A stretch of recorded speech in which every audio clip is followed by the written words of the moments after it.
এ তো গেল সাধারণ মানুষদের গল্প। যদি আলেম ওলামাদের গল্পে ঢুকি তথা আলেম নামের ব্যক্তিদের তথা কিছু বক্তা হুজুরদের কথা বলি তো মাথায় তো হাত পড়ে যাবে। হাদিসে নেই, হাদিস বলে চালিয়ে দিচ্ছে। সত্যি কথা না মিথ্যা কথা? কথা বলেন। যেটা হাদিসে নেই সেটারে হাদিস বলে চালিয়ে দেওয়া সত্য কথা না মিথ্যা কথা? এই মিথ্যা কথা কে বলছে? হ্যাঁ, উতি সুবহানাল্লাহ পড়ে বাড়ি যাচ্ছে শ্রোতারা। এও তো চলতেছে अवेलेबल। 15,000 টাকা 20,000 টাকা ফিস দে সেই সব জিনিস স্টেজে তুলতেছি আমরা।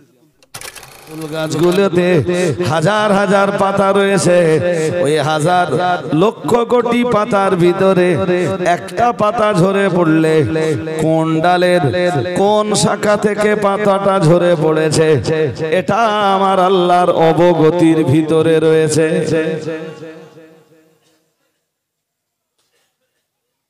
এটা আমার আল্লাহর অজানা নেই। সাত জমিনের তলায় কালো একটি পাথরের উপরে অন্ধকার রাতে কালো একটা পিপিলিকা একটা কালো পাথরের উপরে যদি চলাফেরা করে, আমার আল্লাহ সাত জমিনের তলে ওই কালো অন্ধকার রাত্রে বেলায় কালো পাথরের উপরে চলমান কালো পিপিলিকাটাকেও দেখতে পান।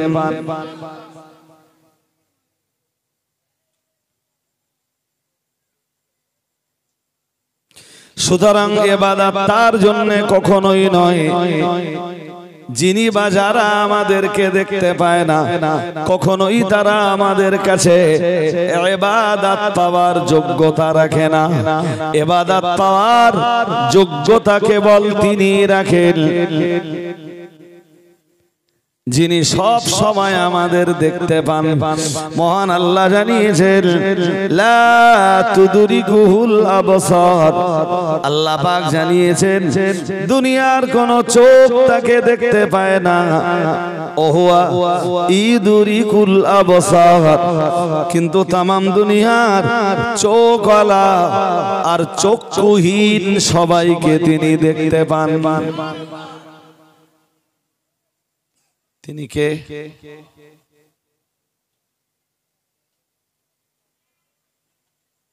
আমার আলোচনার বিষয়বস্তু কি বলুন তো, মনে আছে?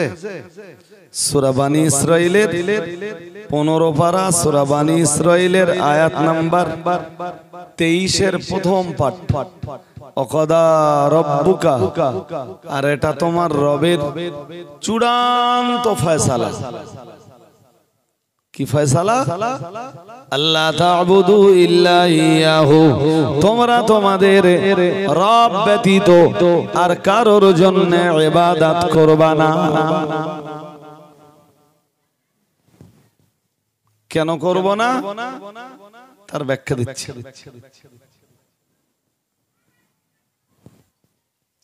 যদি বলেন সূর্য ইবাদত পাওয়ার যোগ্য, সূর্য কখনো আকাশে দেখতে পাওয়া যায় তো আবার কখনো সূর্য ডুবে যায়।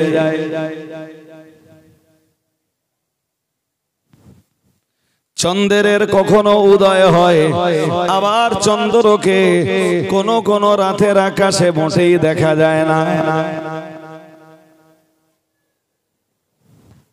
পাথরের তৈরি করা পুতুল ইবাদতের যোগ্য এজন্য হতে পারে না, সে তো নিজেই নড়াচড়া করতে পারে না।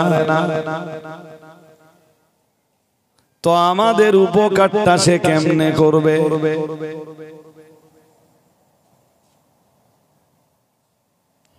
ভাই যে নিজেই নড়তে চড়তে পারে না, জি নিজের খেয়াল নিজেই রাখতে পারে না, নাগের ডগায় এসে একটা মাছি বসলে যে তাড়াতে পারে না, নিশ্চয়ই সে ইবাদত পাওয়ার যোগ্য হতে।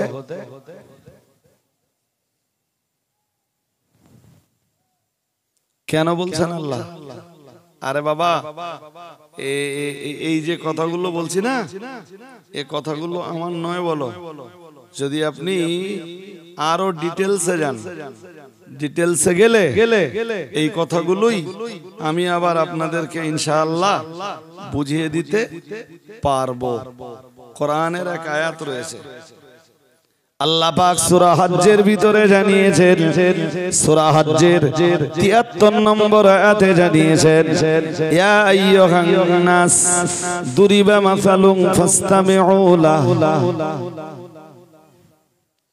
খুব মন দিয়ে শুনতে হবে, আমার বেশি শ্রোতা লাগবে না, আপনারা শুনলে আমার ওয়াজ আমি দ্যাটসেন আপ মনে করব।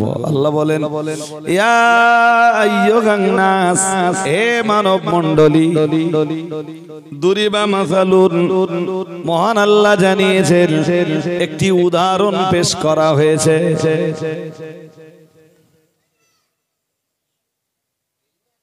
আমি এখানে কারণ নিয়ে সমালোচনা, কারণ নিয়ে পর্যালোচনা করতে বসেনি ভাই। আল্লাহ আল্লাহর রাসূলের জি দুটো কথা কোরআন এবং সুন্নাহ দিয়ে, কোরআন এবং হাদিস দিয়ে বোঝাতে বসে। দেশ জুড়ে যা চলছে তাতে তো মোবাইল খোলার কোনো উপায় নেই, যার যেটা মনে হচ্ছে সে সেটা বলে বেড়াচ্ছে। তা সে বলে বেড়ানোর পিছনে যদি কোরআন হাদিসের কিছু দলিল থাকতো তেমন তো পিঠটা বেঁচে যেত। জানি না ভাই এরা আল্লাহর কাছে কি জবাব দেবে। কাউকে যদি প্রতিবাদও করতে হয়, প্রতিবাদের ভাষাটা হতে হবে আল্লাহর খুশির জন্য। কিসের জন্য? প্রতিবাদের ভাষাটাও হতে হবে কোরআন এবং হাদিস দিয়ে, কোরআন সুন্নাহর আলোকে। আর তা যদি না হয় ভাই, আল্লাহর কাছে কোনো জবাবদিহি করা যাবে না। যদিও দেখবেন যে কোন কোন মজলিসে আমিও প্রতিবাদ করি, কিন্তু এই ছেলেগুলো এরকম করছে কেন? এই এটা লাফালাফির জায়গা নয়, হয় মজলিসে বসতে হবে আর নইলে পুরো মজলিস থেকে আউট। প্রতিবাদের আওয়াজ আমিও কখনো কখনো তো করি, কিন্তু সে প্রতিবাদ সভ্য প্রতিবাদীর মতো, একজন ভদ্র প্রতিবাদী লোকের মতো, এবং তা জি কোরআন হাদিসের স্টেজের একজন বক্তাকে সে প্রতিবাদের আওয়াজ তুলতে হবে কোরআন এবং সুন্নাহের জন্য। কোরআন সুন্নাহ দিয়ে প্রতিবাদটা করো। বসিরহাট পীর সাহেব কেবলা জীবনে প্রতিবাদ কম করেননি। হুজুরের লেখা যে কোনো বই দেখবেন, যে কোনো বই পড়ে, আমি আজকে একটা বইয়ের নাম বলি, হয়তো শোনেননি নামটা, বইটার নাম কারামাতে আহমদিয়া, বসিরহাট পীর সাহেব কেবলার লেখা। তাতে তিনি তদানীন্তন আলেমদের বক্তব্যের খণ্ডনও করেছেন আর তাদের লেখা বইয়ের প্রতিবাদও করেছেন, নাম ধরে ধরে। কোন মৌলানায় লিখেছেন, কত পৃষ্ঠায় লিখেছেন, নাম ধরে ধরে প্রতিবাদ করেছেন। প্রতিবাদের ভাষা দেখবেন মার্জিত, প্রতিবাদের ভাষা দেখবেন কোরআন হাদিসের ভাষা। সুবহানাল্লাহ।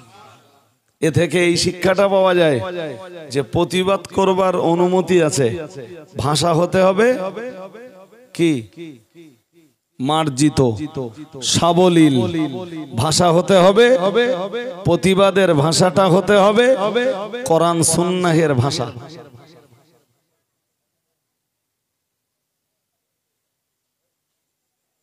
প্রতিবাদের ভাষা বলো গালিগালাজ না, গালিগালাজ দিলেই যে গালিগালাজ করবে সেই তো হয়ে যাবে তখন কি আয়াতুল মুনাফিকি সালাস। রাসূলুল্লাহ জানিয়েছেন মুনাফিকের তিনটি নিদর্শন।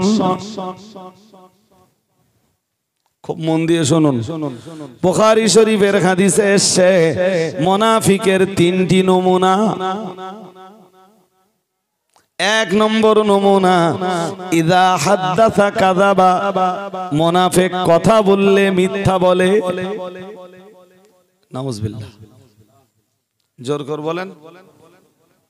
মুনাফিকের নমুনা কয়?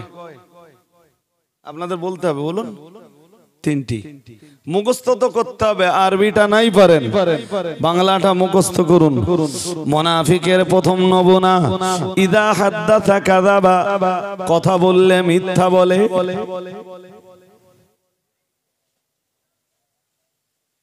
এটা মুমিনের নমুনা নয়, বলো। মুমিনের নমুনা নয়। এক হাদিসে কি আসছে জানেন? রাসূল বলেন, ইন্না মিন আকবারিল কাবাইরি আল ইশরাকু বিল্লাহ। মন দিয়ে শুনুন, আমি যা বলছি সব কোরআন হাদিসের আলোকেই। নবীজি বলেন যে যত গুনাহ আছে সবচাইতে বড় গুনাহ। সাহাবারা যেন বললেন, কোন কোন গুনাহ সবচাইতে বড়? রাসূলুল্লাহ এক নম্বরে বললেন, আল ইশরাকু বিল্লাহ, অফি রিওয়ায়াতিন আশিরকু বিল্লাহ। রাসূল এক নম্বরে বললেন, আল্লাহর সাথে শরীক করা। তার সাথে, হ্যাঁ, শরীক কোনটা বলুন তো? কেউ যদি ওইটা বিশ্বাস করে যে আল্লাহ ছাড়া দোসরা কেউ ইবাদতের যোগ্য আছে, কিংবা দোসরা কেউ ইবাদতের যোগ্য মনে, কাউকে ইবাদতের উপযুক্ত মনে করে যদি ইবাদত করে, ওর নাম শিরক। ওর নাম, আরে বাবা, বিশ্বাস করলে, শুধু বিশ্বাস করলে এর নাম বিশ্বাসগত শিরক। আর কেউ যদি আল্লাহকে ছেড়ে অন্য কাউকে পূজা করে, তার নাম তখন আমাল বা কার্যগত শিরক। কে জানে আমি বোঝাতে পারছি কিনা জানি না। আরে বাবা, আবার বলছি আরেকবার, কেউ যদি বিশ্বাসটা করে, কেউ যদি এই বিশ্বাসটা করে যে আল্লাহ ছাড়া দ্বিতীয় কেউ ইবাদত পাবার উপযুক্ত আছে, জি, ওটা তার আকীদা বা বিশ্বাসগত শিরক। আর কেউ যদি বাস্তবে আল্লাহকে ছেড়ে অন্য কারোর কাছে মাথা নিচু করে, বা যে মজলিসে আল্লাহকে ছেড়ে অন্যের উপাসনা করা হয়, ওই মজলিসে যদি অংশগ্রহণ করে, শরীক হয়, ওটা তার আমল বা কার্যগত শিরক। ভাই সাহেব, বুঝতে অসুবিধা হচ্ছে? হ্যাঁ না কথা বলতে হবে। বড্ড যেন দুর্বল দুর্বল দেখাচ্ছে আপনাদের। সন্ধ্যাবেলায় এত দুর্বল দেখানোর কথা নয়। আমার রস শুনতে গেলে আপনাদের কথা বলতে হবে। এই জন্য রাসূল বললেন, রাসূলুল্লাহ বুঝিয়ে দিলেন উম্মতকে।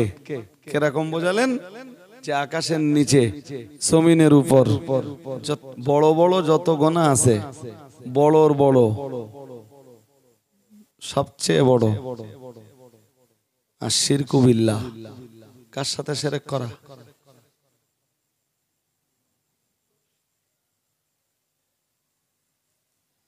কোরআনের সূরা নিসার 36 নম্বর আয়াতে আছে, ওটাই একদম শুরুতে সূরা নিসার 36 নম্বর আয়াত। উবুদুল্লাহ ওয়ালা তুশরিকু বিহি শাইআ। মহান আল্লাহ জানিয়েছেন, তোমরা সবাই আল্লাহর ইবাদত করবা, আর যে আল্লাহর জন্য ইবাদত করবা, খবরদার খবরদার আল্লাহর সঙ্গে কখনোই শরীক করবা না।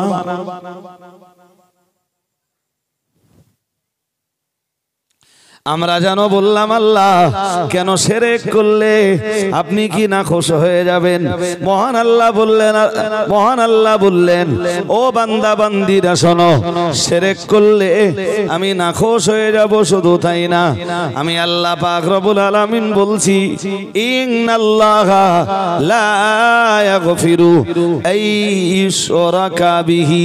মহান আল্লাহ বললেন, শিরক করলে আমি শুধু নাখোশ হয়ে যাব তাই না, ইন্নাল্লাহা লা ইয়াগফিরু আন ইউশরাকা বিহি ওয়া ইয়াগফিরু মা দুনা যালিকা লিমান ইয়াশা। শিরক ব্যতীত বান্দার জীবনে যত গুনাহ রয়েছে বান্দা খাঁটি অন্তঃকরণে তওবা করলে আমি বান্দার तमाम জিন্দেগীর গুনাহকে maaf করে দিব। কিন্তু লা ইয়াগফিরু আন ইউশরাকা বিহি, শিরক করলে আমি আল্লাহ আমার ওই বান্দাকে কখনোই ক্ষমা করব না। বলুন নাউজুবিল্লাহ, আরে বলুন না নাউজুবিল্লাহ। শিরক ব্যতীত যত গুনাহ আছে সব ক্ষমা করে দেব, বাট আমার সাথে শিরক করলে কেউ আমি তার গুনাহ ক্ষমা করব। আরে জোরে বলেন না কেন, ক্ষমা করব। এই জন্য বড়র বড়, সবচেয়ে বড় কোন গুনাহ? কখনোই নিজের আমলে এবং আকীদা, এই কথাটা একটু মনে রাখুন ভাই। কারোর আমলে যদি ঘাটতি থাকে সে জাহান্নাম খেটে তবু একদিন নাজাত পাবে, কিন্তু কারোর বিশ্বাসে যদি ঘাটতি থাকে, আকীদায় যদি ঘাটতি থাকে, জীবনে বলো কখনো সে নাজাত বলুন কখনোই পাবে না। বিশ্বাস নাপাক, মূল নাপাক। মন দিয়ে শুনতে হবে ভাই। কেউ আসবে কেউ যাবে, এখন যাবে খুব একটা লোক না, লোক আসবার টাইম। হাসনাবাদ থেকে যখন ট্রেন ছাড়ে কি তখন নামার প্যাসেঞ্জার আছে? কথা বলে না। সব কিসের প্যাসেঞ্জার? সবে তো হাসনাবাদ থেকে ছাড়তেছে এখন গাড়ি, সবেই মজলিসের সূচনা। এখন তো যাওয়ার কেউ নেই, হয়তো খুব প্রয়োজনে কেউ একজন উঠতে পারে, বাট আশা করা যায় সে লোকটা 2 মিনিট 5 মিনিট 10 মিনিট বাদে আবার ঢুকে যাবে। খুব মন দিয়ে আপনাদের কথা শুনতে হবে আমার। জি শুনছেন? মূল নাপাক, বিশ্বাস নাপাক। কি নাপাক? এই যে কোরআনের এক আয়াত আছে না, আল্লাহ বলেন, এটা আপনারাও শুনেছেন, মনে করে দেখেন। আল্লাহ পাকের কোরআন জানিয়েছে ইন্নামাল মুশরিকুনা নাজাসুন। মহান আল্লাহ জানিয়েছেন নিশ্চয়ই মুশরিকেরা, শিরককারীরা হলো অপবিত্র। শুনেছেন না শুনেননি? হ্যাঁ না কিছু বলেন। শুনেছেন এটা? যারা শিরক করে তারা কি পবিত্র না অপবিত্র? হ্যাঁ অপবিত্র। অপবিত্র মানে কি? অপবিত্র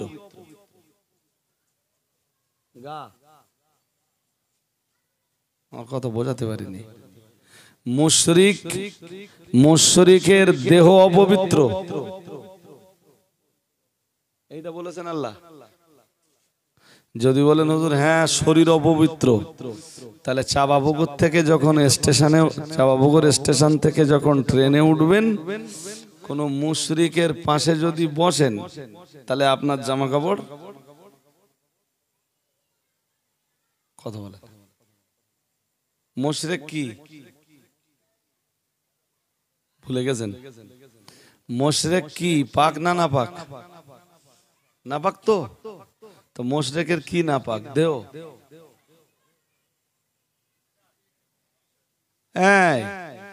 বিশ্বাস নাপাক। কি নাপাক?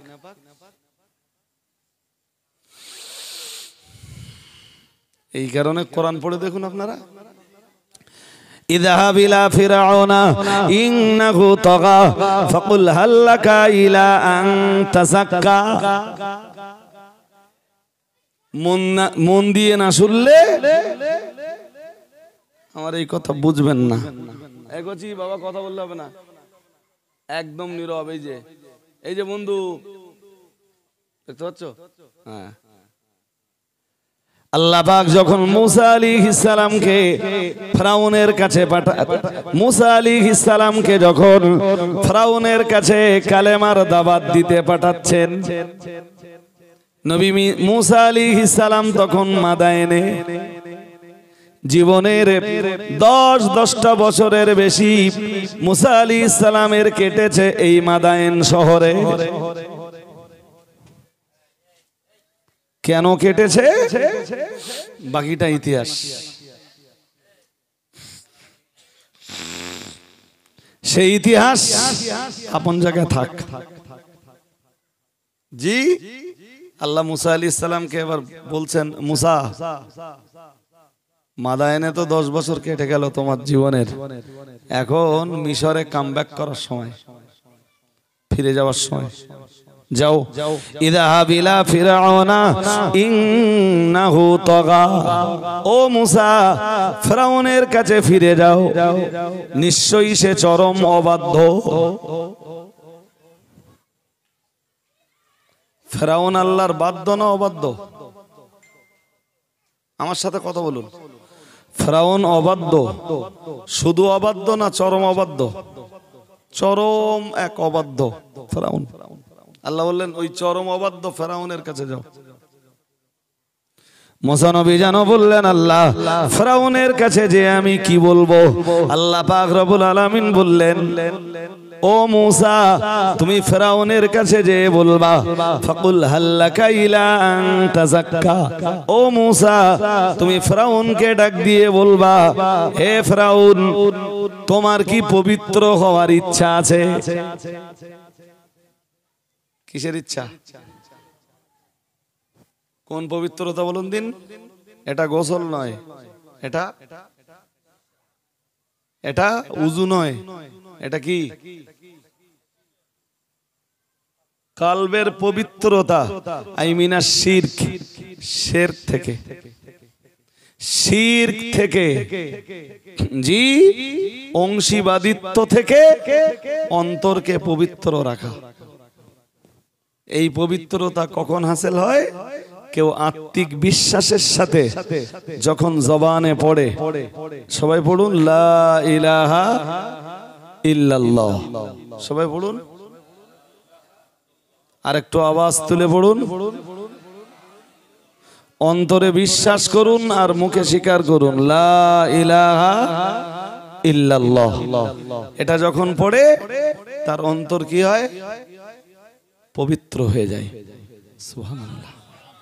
আর একটু, এবারে গোসল ফরজ হয়েছে, দেহ না পাক, হ্যাঁ ও সাময়িক না পাকি। উযু নেই, আমরা বলি অপবিত্র আছি, ও সাময়িক। আরে ঠিক কেন বলবেন তো? গোসল করে নিলাম, পবিত্র হয়ে গেলাম। উযু করে নিলাম, পাক হয়ে গেলাম। মূল না পাক কোনটা? হ্যাঁ, শিরকের না পাক। কিসের না পাক? হ্যাঁ, এই শিরকের না পাক দূর করতে হবে, এবং জিন্দেগিতে এই শিরকের না পাক এ যেন কলবে জায়গা। কোরআনের আরো আয়াত পড়ে দেখুন, পড়লে আপনিও বুঝতে পারবেন। আল্লাহ পাকের কোরআন জানিয়েছে, মহান আল্লাহ জানিয়েছেন, ফাআলহামাহা ফুজুরাহা ওয়া তাকওয়াহা ক্বাদ আফলাহা মান যাক্কাহা ওয়া ক্বাদ খাবা মান দাসসাহা। সূরা শামস 30 পারা পড়ে দেখবেন, ওই যে সূরাটায় আছে না শুরুতে, আশ-শামসি ওয়া দুহাহা ওয়াল কমারি ইযা তালাহা, আছে না? নেই? আছে তো? এই সূরাটা পড়ে দেখবেন, পড়তে পড়তে দেখবেন ফাআলহামাহা ফুজুরাহা ওয়া তাকওয়াহা। আছে? হ্যাঁ, আল্লাহ নাফসের কাছে ওহী করেছেন। কিসের ওহী? কিসের ওহী? ফালাহামাহা ফুজুরাহা ওয়া তাকওয়াহা। দুটো জিনিসেরই সুযোগ আল্লাহ দিয়েছেন নফসকে। কি? একটা পাপের সুযোগ আর একটা তাকওয়ার সুযোগ দিয়েছেন না দেননি? আরে হ্যাঁ না বলে না। হ্যাঁ, কোনটা ভালো কোনটা খারাপ মন বলে দেয় না? হ্যাঁ না কিছু বলে না, মন বলে দেয় না? ওইটাই তো আল্লাহ বলতেছেন। পরি মহান আল্লাহ জানিয়েছেন কদ আফলাহা মান যাক্কাহা। আল্লাহ পাক রব্বুল আলামিন জানিয়েছেন, মহান আল্লাহ ঘোষণা দিয়েছেন যে পবিত্রতা অর্জন করেছে সেই তো সফলতা লাভ করেছে। আর একটু মন খুলে বলেন, লাভবান কে হয়েছে? জ্ঞানার কে হয়েছে? জয়লাভ কে করেছে? যে পবিত্রতা অর্জন করেছে। পরি মহান আল্লাহ আবার জানিয়েছেন অকদ খাবা মান দাসসাহা। মহান আল্লাহ আবার জানিয়েছেন আর যে পবিত্রতা অর্জন করতে পারিনি সে ধ্বংস হয়ে গেছে। বলুন নাউজুবিল্লাহ। কিসের পবিত্রতা?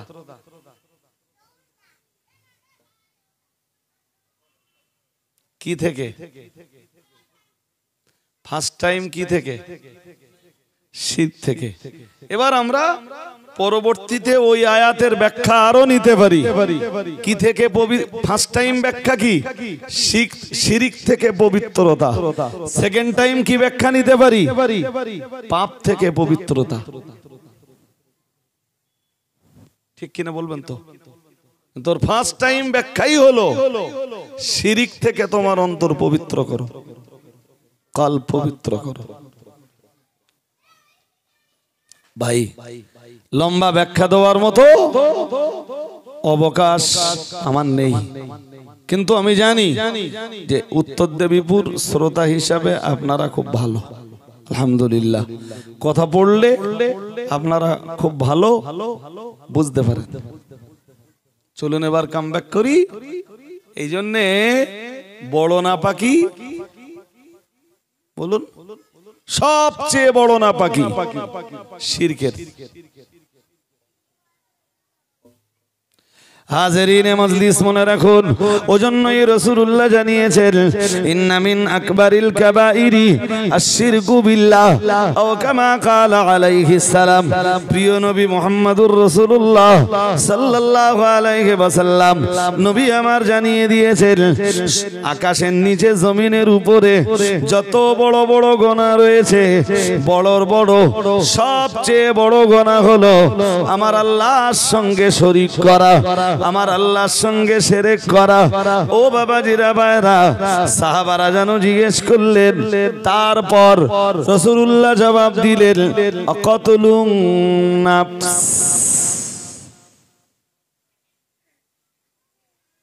শুনছেন নাকি? হ্যাঁ, নবীজি বললেন মানব হত্যা করা। কি হত্যা করা? মানব হত্যার অনুমোদন ইসলামে, জোরে বলুন। হ্যাঁ, শুধু সেই তখন আপনি কোন মানুষের প্রাণের নাশ ঘটাতে পারবেন, তখন আপনি কোন মানুষের জীবন নিতে পারবেন শরীয়ত যেখানে অনুমতি দেয়, তার আগে নয়। যেমন ভারতবর্ষের সংবিধানে কি কোন কোন ক্ষেত্রে ফাঁসির আইন আছে, আছে না নেই? নেই তো ইসলামে জি ইসলামী বিধান অনুযায়ী এমন কিছু অপরাধ রয়েছে যে অপরাধগুলোর কারণে আল্লাহ পাক অপরাধ মুক্ত সমাজ গড়বার জন্যই হত্যার অনুমতি দিয়েছেন। যেমন যেমন হত্যার বদলে হত্যা। তুমি মার্ডার করেছো, তোমার আর বেঁচে থাকার কোনো অধিকার, হ্যাঁ এখন তোমাকে মারলে বহু মানুষের প্রাণ বেঁচে যাবে, কেমনে? তুমি মার্ডার করেছো, তোমারে যদি ছেড়ে দেওয়া হয়, এক, তোমার দ্বারা আবারও মার্ডার হবার সম্ভাবনা আছে। দুই, তোমার যদি শাস্তি না হয়, তাহলে জনগণের কাছে তুমি এক দৃষ্টান্ত হয়ে যাবে যে অমুক মার্ডার করেছিল, কোনো শাস্তি হয়নি, আমি করলেও হবে না, দুনিয়ায় আবার মার্ডার হবে। তাই কি জনগণের জীবনের নিরাপত্তার জন্য তুমি মার্ডার করেছো, এখন শরীয়তের হুকুম হলো তোমাকেও মরতে হবে। বুঝতে অসুবিধা হচ্ছে? হ্যাঁ। দুই, নাম্বার দুই, সাইয়েবুজ জানি, যেটাকে একটু এক্সপ্লানেশন করে বলা যায়, বিবাহিত নারী পুরুষ ব্যভিচার করলে মেরে দাও। কেন? এক বিবাহিত পুরুষ মানে তার স্ত্রী রয়েছে, বিবাহিতা নারী মারে, নারী মানে তার, বলুন, এরপরেও ব্যভিচার নিঃসন্দেহে ছোটখাটো অপরাধ না খুব বড় অপরাধ? শুধু বড় অপরাধ নয়, খুব ঘৃণ্য এবং জঘন্য অপরাধ। তোমাদের আর বাঁচবার অধিকার নেই, কারণ তোমাদের শাস্তি না দিলে কি আবার জেনা বাড়বে, আর জেনার ফলে পৃথিবীতে জারজ সন্তানের উৎপাদন হবে, হবে না? হবে না? আর ওই জারজ সন্তানে পৃথিবীর মানুষের জন্য অকল্যাণ ডেকে আনবে। বলুন, জারজ সন্তান কি ডেকে আনে? মানুষের জন্য বরকত না হরকত? এটা বলতে হবে আপনাদের। জারজ সন্তানে পৃথিবীতে কে কি ডেকে আনে? বরকত। হ্যাঁ, ঈসা আলাইহিস সালাম বিনা বাবায় আল্লাহ তাকে পৃথিবীতে পাঠিয়েছেন, এটা আল্লাহর কুদরত। আর একটু মন খুলে বলে না, সব বাচ্চা বাবার মাধ্যমে হয়, ঠিক কিনা? নবী ঈসা আলাইহিস সালাম পৃথিবীতে এলেন উইদাউট ফাদার, বিনা বাবায়, এটা কুদরতুল্লাহ। আর আমরা বাবার মাধ্যমে এসেছি দুনিয়ায়, আমরা জারাতুল্লাহ। বোঝেন এটা? জারাতুল্লাহ কুদরতুল্লাহ কি বোঝেন না? কিছু পদ্ধতি আছে আল্লাহর, যে পদ্ধতিগুলো একদম বেঁধে দেওয়া আল্লাহ, আল্লাহ নিজেই বেঁধে দিয়েছেন, যেটাকে কোরআনের ভাষায় বলে সুন্নাতুল্লাহ। শুনছেন নাকি? কি বলে? মানে আল্লাহর বেঁধে দেওয়া নিয়ম নীতি, ওর পরিবর্তন দেখবেন না। ছাগলে ঘাস খেয়ে বেঁচে থাকবে, বাঘে তাজা গোশত খেয়ে বেঁচে থাকবে, এসব আল্লাহর বেঁধে দেওয়া নিয়ম নীতি। সুবহানাল্লাহ। আর একটু মন খুলে বলুন, কখনো যদি যেমন লোহা যে কোনো জিনিসকে কেটে ফেলবে, লোহার কাজ কি? কথা বলে, লোহার কাজ কেটে দেওয়া না? কি করা? কোরবানির দিন যখন গরু জবাই হয়, ছাগল জবাই হয় বা পশু জবাই হয়, তো লোহা দিয়ে কেটে দেয়। তো জবাই কি দিয়ে করি? বিসমিল্লাহি বিসমিল্লাহি আল্লাহু আকবার, তাই বলি তো। হ্যাঁ, বিসমিল্লাহ বলে যদি কারোর গলায় ছুরি চালানো হয়, গলা কাটবে না? কাটবে না? হ্যাঁ না, কিছু বলেন, সন্দেহ হচ্ছে। বিসমিল্লাহ বলেছি, বলো, কাটবে না?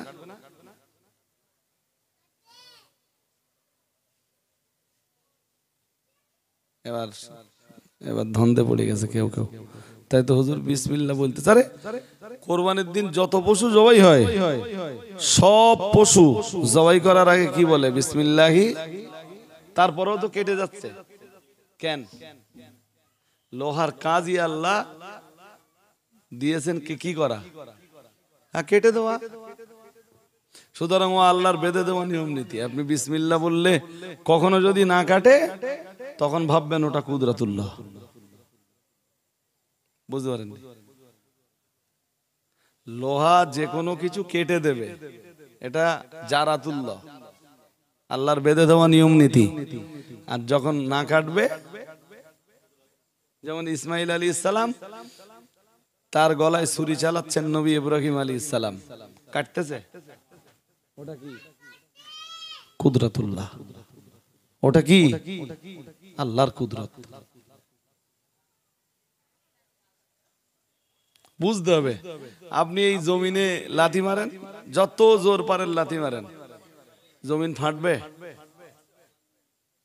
পা ভেঙে যাবে। পা আল্লাহ আইয়ুব আলাইহিস সালামকে বললেন উরকুদ বিরিজলিক, পা দিয়ে জমিনে আঘাত করো। আইয়ুব আলাইহিস সালাম পা দিয়ে জমিনে আঘাত করলেন, আর সঙ্গে সঙ্গে জমিন ফেটে গেল, ওখান থেকে ঝর্ণা বার হলো। স্বাভাবিক না অস্বাভাবিক? স্বাভাবিক হলো? স্বাভাবিক হলে তো আপনিও পারবেন, আমিও পারবো। অস্বাভাবিক না, এটা কুদরাতুল্লাহ। এটা কি? দুনিয়ার প্রত্যেকটি বাচ্চা বাবা এবং মায়ের মিডিয়ায় আসে। ও বাবাজিরা ভাইরা, কিন্তু বড় আনন্দের কথা, নবী ঈসা আলাইহিস সালাম পৃথিবীতে এলেন উইদাউট ফাদারে, বিনা বাবায়। সুবহানাল্লাহ। আর একটু মন খুলে বলেন। ইহুদিরা হযরত মা মারিয়াম আলাইহাস সালামের উপরে সন্দেহ করলো, বলল বিনা বাবায় হতেই পারে না, নিশ্চয়ই এটা মারিয়ামের জেনার ফসল। নাউজুবিল্লাহ। আর একটু জোর করে বলেন।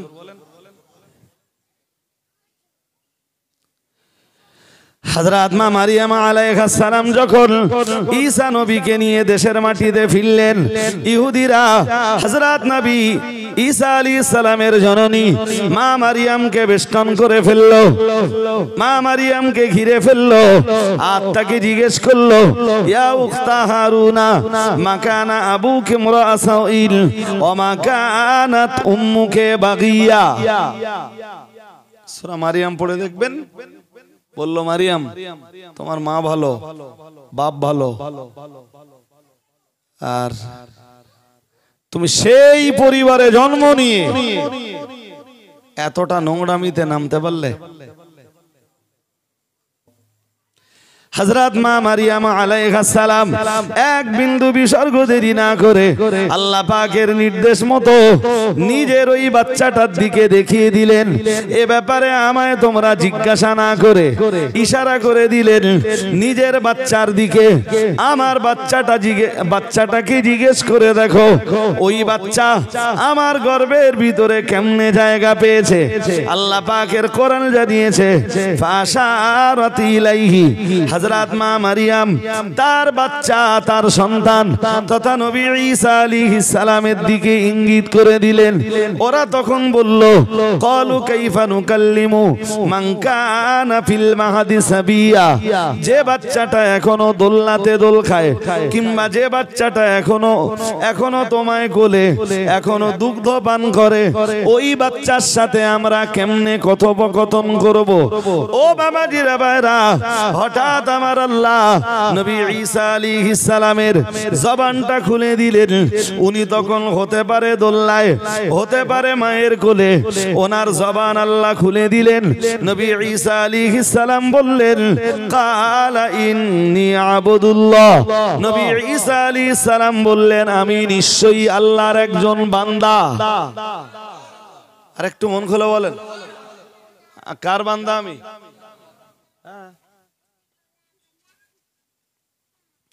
قال إني عبد الله آتاني الكتاب وجعلني نبيا। শুধু আমি আল্লাহর বান্দা নই, আমি আল্লাহর বান্দা দিগের ভিতরে সাধারণ কোন বান্দা নই। আতানি আল কিতাবা, মহান আল্লাহ আমাকে কিতাব দান করেছেন। শুধু কিতাব দান করেছেন তাই না, এর ভিতরে কি এবার আসলে কিন্তু দড়ির ব্যবস্থা করবো বলো। এই আতানিয়াল কিতাবা ওয়া জাআলানি নবিয়্যা, শুধু আল্লাহ আমাকে কিতাব দিয়েছেন তাই না, মহান আল্লাহ ওয়া জাআলানি নবিয়্যা, মহান আল্লাহ আমাকে নবীও বানিয়েছেন। তোমরা ভাবছো, তোমরা কেউ ভাবছো আমি জেনার সন্তান, কেউ ভাবছো যে আমি জারর সন্তান, আর আমার মা এক অপরাধিনী। জেনে রাখো আমি আল্লাহর বান্দা, শুধু বান্দা নই, আল্লাহ আমাকে নবুয়ত দিয়েছেন। আমি জেনার সন্তান হলে আল্লাহ আমাকে নবুয়ত দিতেন না, আমি ব্যভিচারের সন্তান হলে আল্লাহ আমাকে কেতাবও বলুন বলুন দিতেন না।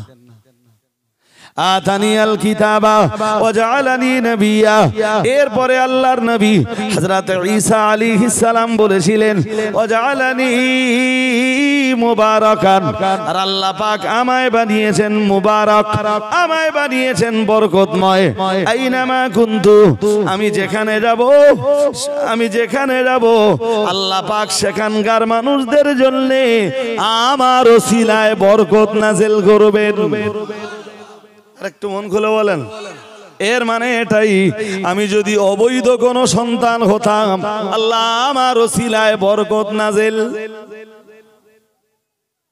অবৈধ সন্তানদের দ্বারাতে পৃথিবীর মানুষ বরকত হাসিল করার সুযোগ পায় না, বরং অবৈধ সন্তানদের দ্বারাতে মানুষের শুধু হয় হরকত। কি হয় জোর করে বলেন, শুধু হয়। বাজি এত ছোট বাচ্চা আনলে না এত ডিস্টার্ব করবে যে ওদের এখন মায়ের কোলে থাকা উচিত। জি ওরে বাড়ি রেখে আসেন হাজরিনে মজলিস, কারণ এই ওয়াজের মজলিস না হেভি নীরব লাগে ভাই, ভীষণ নীরব পরিবেশের প্রয়োজন হয় ওয়াজের মজলিস। নীরব পরিবেশ ছাড়া কোরআন হাদিসের কথা গুছিয়ে বলা চায় না। আপনি বারবার কোন এক অফিসে যাচ্ছেন, আর যতবার অফিসে যাচ্ছেন কাজটার জন্য, ততবার ওই চেয়ারের ওই চেয়ারে যিনি বসে আছেন তিনি বারবার আপনাকে ফেরত দিচ্ছেন। চাইলে আপনি বুঝতে পারছেন, চাইলে আপনি অন্যায় কোনো দাবি করেননি, আপনি সঙ্গত দাবি নিয়ে কি উপযুক্ত লোকের চেয়ারেই গেছেন, উপযুক্ত চেয়ারেই গেছেন, বাট সেই চেয়ারে এমন এক পার্সন বসে রয়েছে সে বারবার আপনাকে হয়রানি করছে। 3 দিন 4 দিন 5 দিন 6 দিন 7 দিন চলে যাবার পর এবার আপনাকে ডেকে বলল 2000 টাকা লাগবে। সে আপনার ওই কাজ করে দেওয়ার জন্য সরকারের মাইনে পায়। আমার কথা বুঝতেছেন? ও আপনার হরকত করাচ্ছে, তার মানে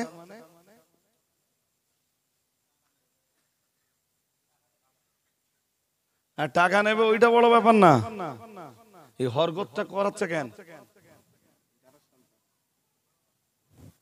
ভালো মানুষ, পৃথিবীর ভালো মানুষ মানুষের জন্য কি ডেকে আনে? কল্যাণ। কি ডেকে আনে? রাহমাত। কি ডেকে আনে? বরকত। সুবহানাল্লাহ। আর একটু মন খুলে বলেন, আরে যার সন্তানের দল মানুষের জন্য কি ডেকে আনে?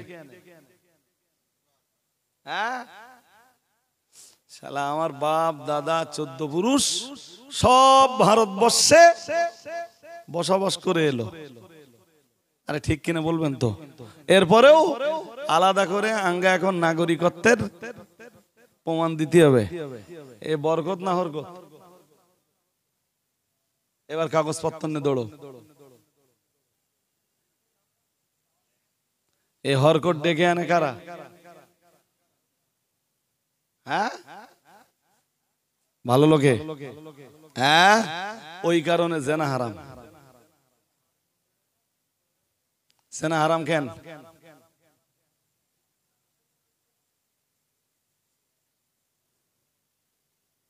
যদিও দুনিয়ার শিক্ষা, পার্থিব শিক্ষা, এই বৈশ্বিক লেখাপড়া এই জিনিস শেখায় না বলো। এই জিনিস শেখায় আল্লাহর কোরআন। এই শিক্ষা পাই আমরা কোরআন দিয়ে। চলুন কামব্যাক করি, যেখানে ছিলাম সেখানে যাই। কি বলছিলাম বলুন তো? তাহলে নাম্বার 1-এ সবচেয়ে বড় গুনাহ শিরক। শিরকের নিচে কথা বলে না, শিরকের নিচের গুনাহ কোনটা? কাতলুন নাফস, মানব হত্যা করা। কি করা? মানব হত্যা করা। আল্লাহ পাকের কোরআন জানিয়েছে, মহান আল্লাহ জানিয়েছেন, ও বাবাজিরা ভাইরা, আল্লাহ পাক ঘোষণা দিয়েছেন, ওয়ালা তাকতুলুন নাফসাল্লাতী হারামাল্লাহু ইল্লা বিল হক। কোরআন এজন্যই বিবরণ দিয়েছে, আল্লাহ পাক ঘোষণা দিয়েছেন, ঈমানদার যারা তারা কখনোই, তথা ঈমানদার যারা আছো তোমরা কখনোই মানব হত্যা করতে পারবে না। একদিকে শিরিক যেমন চলবে না, মানব হত্যা করে পৃথিবীতে বিপর্যয় সৃষ্টি করাও চলবে। বলুন, মানুষের রক্ত নিয়ে খেলতে পারবে না, মানুষের জীবন নিয়ে খেলতে পারবে না। মানুষের জীবনের নিরাপত্তা আর মানুষের জানের নিরাপত্তা, মানুষের রক্তের নিরাপত্তা স্বয়ং আল্লাহই দিয়েছেন। আর একটু মন খুলে বলেন। আর এগুলো বাস্তবায়ন করার দায়িত্ব ছিল মুহাম্মদ সাল্লাল্লাহু আলাইহি ওয়াসাল্লামের। মুহাম্মদ সাল্লাল্লাহু আলাইহি ওয়াসাল্লাম মানুষের জীবনের নিরাপত্তার বাস্তবায়ন ঘটাবেন। আল্লাহ বিধান দিবেন, ওই বিধান প্রতিষ্ঠা করবেন হযরত মুহাম্মদ সাল্লাল্লাহু আলাইহি ওয়াসাল্লাম। আজকে তো মশামাছির জীবনের নিরাপত্তা থাকলেও মানুষের জীবনের যে যারে পাইতেছে সে তখন ঝেড়ে যাচ্ছে তারে। কিন্তু মুখস্থ রাখবেন, ইসলাম মানুষকে প্রথম যে অধিকারটা দিয়েছে সেটা তার বাঁচবার অধিকার। যতদিন আল্লাহ তাকে না তুলে নেবেন, যতদিন তার দুনিয়ার সময়কাল শেষ না হবে, যতদিন স্বাভাবিক ভাবে তার মউত না হবে। বুঝতে অসুবিধা হচ্ছে? হ্যাঁ হাজিরিনে মজলিস। তো এই কারণে বড়র বড় সবচেয়ে বড় গুনাহ 1 শিরক, 2 কাতলুন নাফস মানব হত্যা, 2 বলুন মানব হত্যা। এই যে 3 উকুকুল ওয়ালিদাইন, বাবা মায়ের নাফরমানি করা। কি করা? বাবা মায়ের নাফরমানি করা, বাবা মায়ের সাথে বিশ্বাসঘাতকতা করা, বাবা মায়ের সাথে বেয়াদবি করা, বাবা মায়ের গায়ে হাত তোলা, বাবা মায়ের উপরে চোখ রাঙিয়ে কথা বলা, বাবা মায়ের উপরে মেজাজ করা। মুখস্থ করুন, 1 শিরক, 2 মানব হত্যা, 3 মুখস্থ করুন। ওটাই পড়েছিলাম, যারা শুরু থেকে ছিলেন আপনারা জানেন। আল্লাহ পাকের কোরআন জানিয়েছে, ওয়াকাদা রাব্বুকা আল্লা তা'বুদু ইল্লা ইয়াহু ওয়া বিল ওয়ালিদাইনি ইহসানা। মহান আল্লাহ জানিয়েছেন, আল্লাহ পাক রব্বুল আলামিন ঘোষণা দিয়েছেন, আর এটা তোমার রবের পক্ষ থেকে চূড়ান্ত সিদ্ধান্ত, আল্লাহ তা'বুদু ইল্লা ইয়াহু, তোমরা একমাত্র তোমাদের রবের ইবাদত করবা। তোমাদের রব ব্যতীত তোমরা কারোর জন্য ইবাদত করবা না। আর আল্লাহ পাক পরে আবার ঘোষণা দিলেন, এটাও তোমাদের রবের সিদ্ধান্ত, তোমরা তোমাদের পিতামাতার প্রতি সদাচরণ করবা, ভালো ব্যবহার করবা। সুবহানাল্লাহ। আর একটু মন খুলে বলেন, এমন আচরণ করবা না তারা কষ্ট পায়, এমন আচরণ করবা না, এমন ব্যবহার তোমরা করবা না তাদের প্রতি যাতে তারা দুঃখ পায়, বেদনা পায়, কষ্ট পায়, তাদের চোখে পানি চলে আসে, এমন আচরণ কখনো করবা না। হুকুম কার? জোর করে বলেন। কিন্তু বাবা মায়ের প্রতি বেয়াদবি করার মানুষ আজকের সমাজে আছে না নেই? জোর করে বলেন না, আছে এভেলেবেল। আপনার উত্তর দেবীপুরে খুঁজলেও পাওয়া যাবে। বাপকে মারতে যাচ্ছে, মায়ের উপরে রুখতেছে, ছেলে মাকে আব্বাকে জি নিজের ঘর থেকে বার করে দিয়েছে।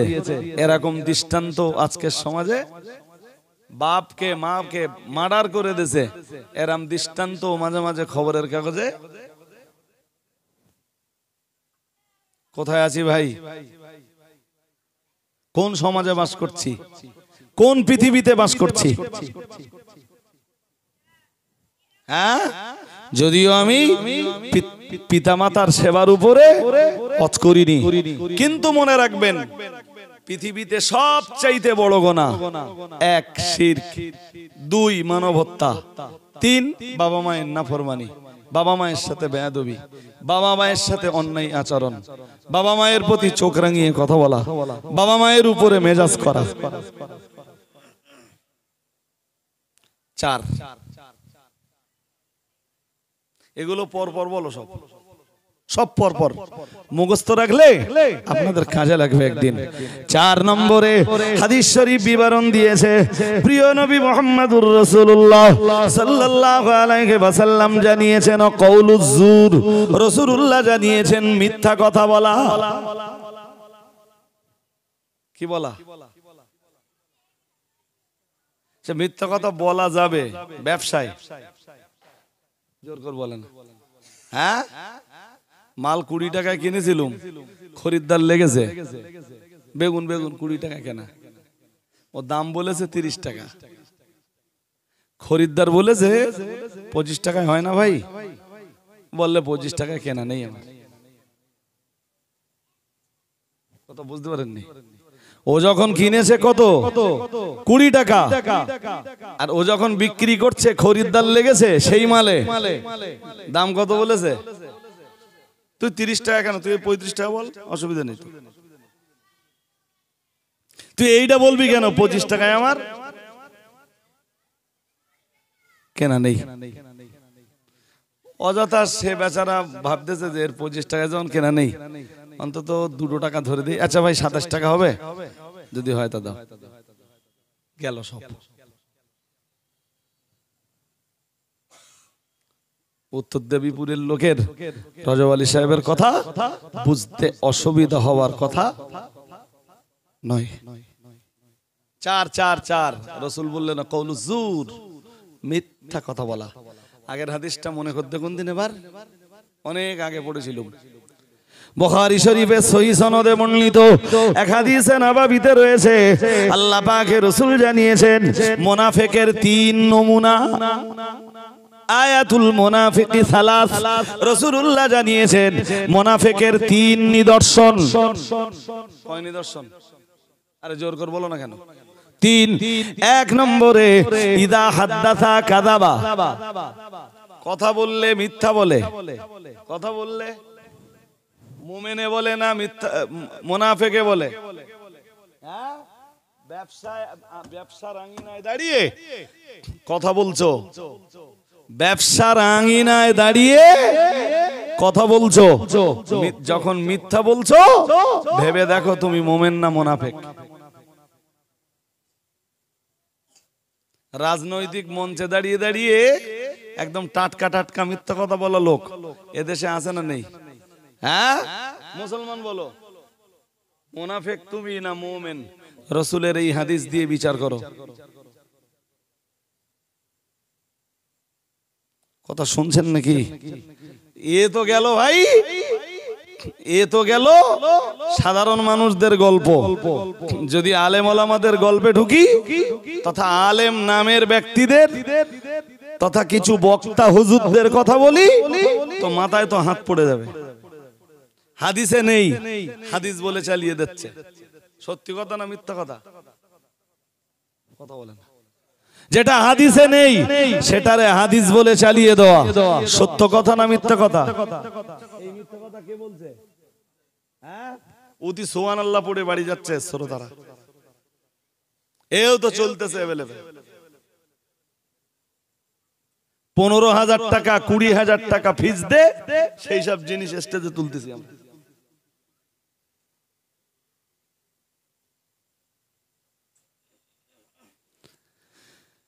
ব্যবসায় মিথ্যে কথা বলছিল, যদি বিশ্বাস করি যে ওটা নেফাকি, ওটা মুনাফিকের এক নমুনা, জি, তাহলে ওয়াজের স্টেজে বসে কোরআনের নামে মিথ্যা কথা বলছে, হাদিসের নামে মিথ্যা কথা বলছে, এটা গ্রেট মুনাফিক হবে তো? হ্যাঁ না, জোর করে বলেন, এটা কি মুনাফিক হবে? আরো ভাই, আরো কি বলি বলেন দিন, হাক্কানি রব্বানি আলেমদেরকে মানুষের কাছে পৌঁছতে দেওয়ার জন্য মিথ্যা কথা বলে বেড়াচ্ছে এভেলেবেল। যেমন এই সম্প্রতিকালে ফেসবুকে একটা কথা দেখবেন খুব ভাইরাল হয়েছে, কথাটা হলো নবুয়তের ভয়ঙ্কর পূর্বাভাস। পড়েছেন কিনা জানি না। নবুয়তের ভয়ঙ্কর পূর্বাভাস লিখছে কারে নিয়ে জানেন? লিখছে জামিয়া রহমানিয়ার ডিরেক্টর মুফতি আব্দুল কাইয়ুম সাহেবের নামে। শুধু লিখছে না, তথাকথিত কিছু বক্তায় স্টেজে উঠে বক্তৃতাও করছে।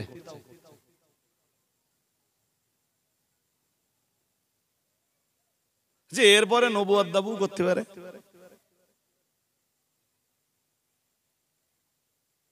এরা কারা? এরা কারা?